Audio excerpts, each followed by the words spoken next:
ఎమ్మెల్యేగా ఎవరు రావాలనుకుంటున్నారు? చింతమనేని ప్రభాకర్.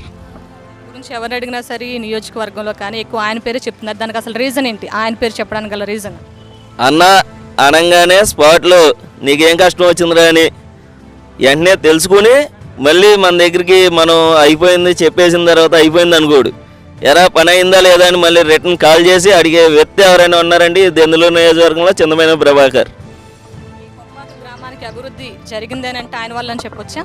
100%. అయినా సరే ఈ కొప్ప గ్రామంలో ఈ 5 సంవత్సరాల్లో పలానా చేసామని ఇండివిజువల్గా నీకు 2000 వేసా, నీకు 3000 వేసా, నీకు 1000 వేసా అన్నది తప్పించి రోడ్లే కానీ వాటర్ ట్యాంకే కానీ ఏదైనా సరే ఈ కొప్పలో జరిగిందంటే అది చింతమనేని ప్రభాకర్ గారి వల్లే జరిగింది. ఎప్పుడన్నా అధికారంలో ఉన్నప్పుడు మాట ఇచ్చి మాట తప్పడం అలా జరిగిందా?